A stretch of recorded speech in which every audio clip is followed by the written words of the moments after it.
Hi, I'm John Green. This is Crash Course U.S. History, and today we're going to discuss Thomas Jefferson. We're going to learn about how America became a thriving nation of small, independent farmers, eschewing manufacturing and world trade, and becoming the richest and most powerful nation in the world in the 19th century, all thanks to the vision of Thomas Jefferson, the greatest and most intellectually consistent founding father who founded the University of Virginia and grew 20 varieties of peas at Monticello. Me from the past, get to your desk. In a stunning turn of events, me from the past is an idiot, and Jefferson is more complicated than that.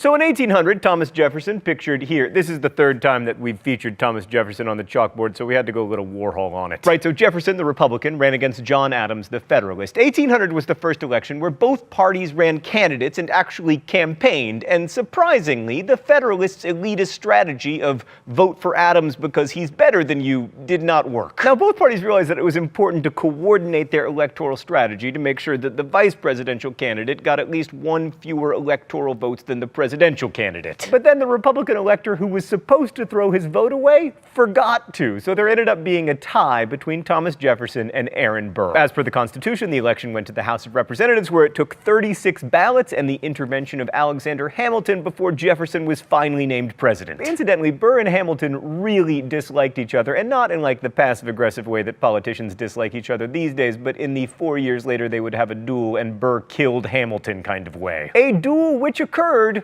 wait for it, in New Jersey. But anyway, shortly after the election of 1800, the 12th Amendment was passed, making the Electoral College simpler, but not as simple as, say, one person's vote counting as one vote. Anyway, complain about the Electoral College all you want, but without it, we would never have had President Rutherford B. Hayes, and just look at that beard! So Jefferson became president, and his election showed that Americans wanted a more democratic politics, where common people were more free to express their opinions. The Federalists were never really a threat again in presidential politics, and arguably the best thing that John Adams ever did was transfer power in an orderly and honorable way to his rival Jefferson. Jefferson's campaign slogan was Jefferson and liberty, but the liberty in question was severely limited. Only a fraction of white men were allowed to vote, and of course there was no liberty for the slaves. There's a lot of contentious debate on the subject of Jefferson and slavery, but here's my 2 cents, which I should not be allowed to contribute because we should only round to the nearest nickel, which, by the way, features Thomas Jefferson. So Thomas Jefferson was a racist, and he wrote about black people's inherent inferiority to whites and Native Americans, and the fact that he fathered children with one of his slaves doesn't change that. George Washington freed his slaves upon his death. Well, sort of. They were supposed to be freed upon his wife's death, but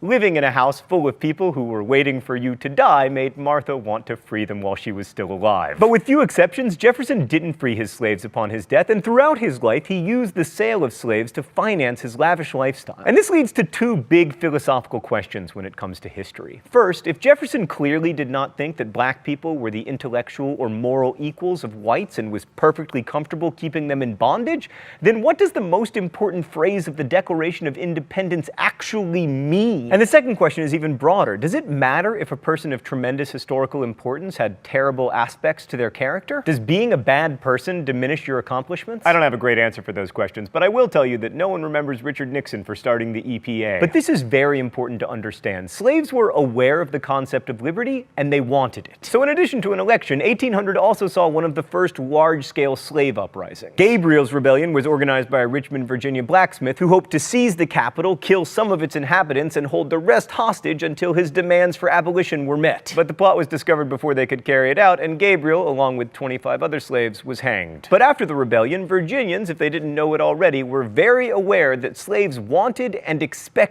liberty. And the response was predictable. Virginia made its laws concerning slaves much harsher. It became illegal for slaves to meet in groups on Sundays unless supervised by whites, and it became much more difficult for whites to legally free their slaves. Oh, it's time for the mystery document? The rules here are simple. Identify the author, no shock. Fail to identify the author, shock. The love of freedom, sir, is an inborn sentiment which the God of nature has planted deep in the heart. Long may it be kept under the arbitrary institutions of society, but at the first favorable moment it springs forth and flourishes with a vigor that defies all check. This celestial spark, which fires the breast of the savage, which glows in that of the philosopher, is not extinguished in the bosom of the slave. It may be buried in the embers, but it still lives, and the breath of knowledge kindles it to flame. Thus we find, sir, there have never been slaves in any country who have not seized the first favorable opportunity to revolt. I mean, from the bit at the beginning about the love of freedom, it seems like it could be Jefferson, but the rest does not seem like Jefferson. Probably wasn't a slave, since they were denied access to education precisely because the breath of knowledge is so dangerous to the institution of slavery. Oh, this is looking pretty bleak for me, Stan. John Jay? Dang it! Who was it? George Tucker? Who the John C. Calhoun is George Tucker? Is there a person watching this who knew that it was George Tucker? Fine.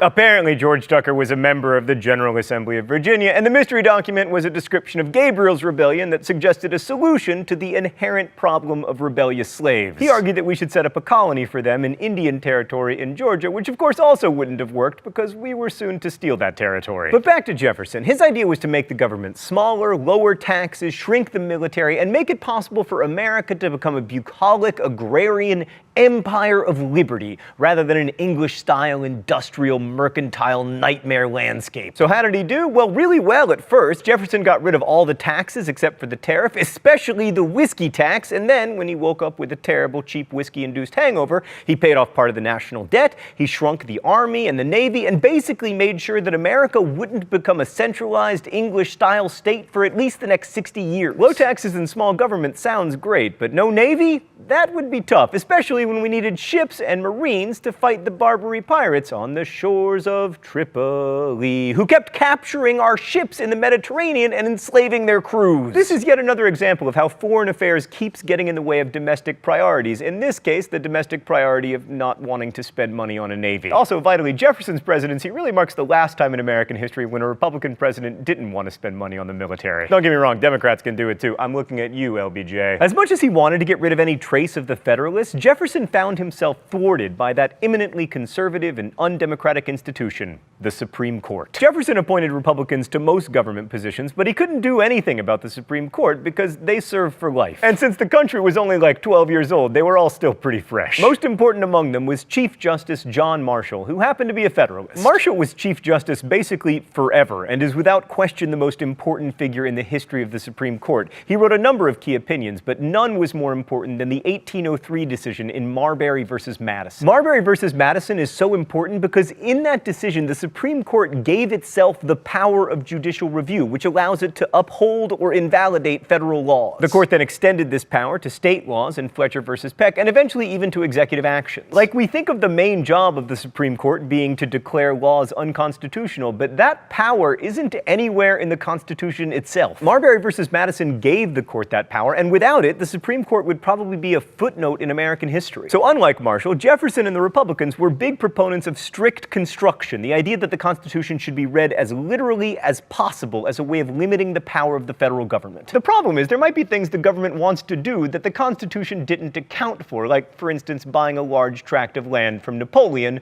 who, as we remember from Crash Course World History, complicates everything. Let's go to the thought bubble. So yeah, Jefferson basically doubled the size of the US in what came to be known as the Louisiana Purchase. Napoleon was eager to sell it because the rebellion in Haiti had soured him on the whole idea of colonies, and also because he needed money. Jefferson wanted to purchase New Orleans because Western farmers were shipping their products through the city, and when he approached France about this, Napoleon was like, hey, how about I sell you this? Jefferson couldn't turn down that deal, so he bought the whole kit and caboodle for $15 million, which is worth about $250 million today. To put that into perspective, a new aircraft carrier costs about $4.5 billion, so he got a good deal. What's the problem with this? Well, nothing if you believe in a powerful government that can do stuff that's not in the Constitution, but if you're a strict constructionist like Jefferson, you have to reconcile this obviously beneficial act with there being no mention in the Constitution of the president being able to purchase land in order to expand the size of the U.S. So laying scruple aside, Jefferson bought Louisiana and then sent Lewis and Clark to explore it, which they did, even going beyond the boundaries of the purchase all the way to the Pacific. And this was so cool cool that it almost makes us forget that it was kind of unconstitutional and a huge power grab for the president.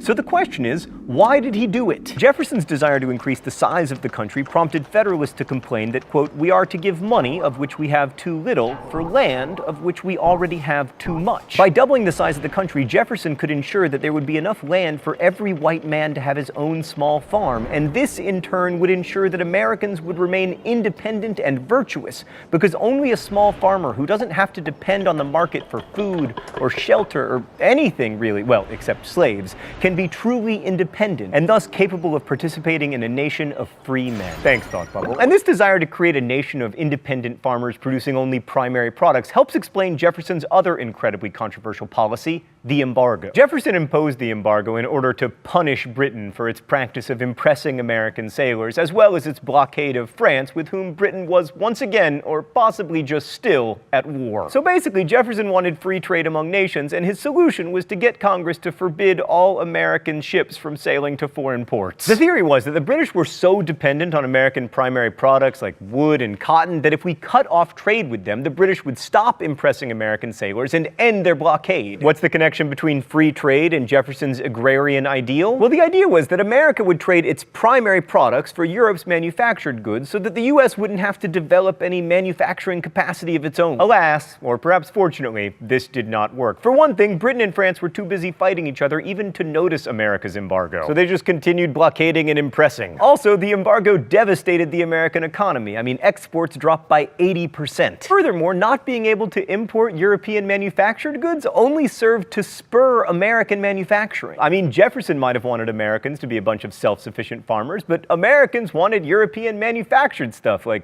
teapots and clocks and microwaves.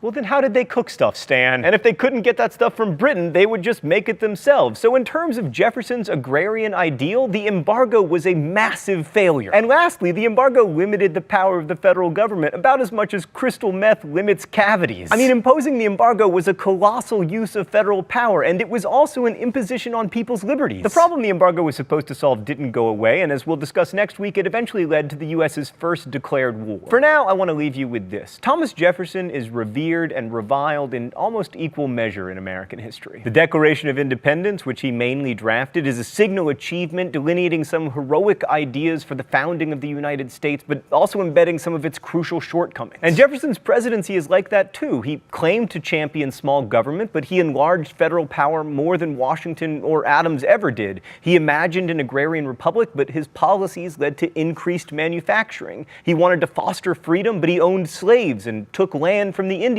In the end, Jefferson's life and policies encapsulate the best and the worst of us, which is why his presidency is still worth studying closely. I'll see you next week. Crash Course is produced and directed by Stan Muller. Our script supervisor is Meredith Danko. The associate producer is Danica Johnson. The show is written by my high school history teacher, Raoul Meyer, and myself, and our graphics team is Thought Cafe. If you have questions about today's video, please ask them in comments where they'll be answered by our team of historians, and we're also accepting submissions for the Libertage captions. Thanks for watching Crash Course, and as we say in my hometown, don't forget to be awesome. Oh, that was a fake out. It's going this way.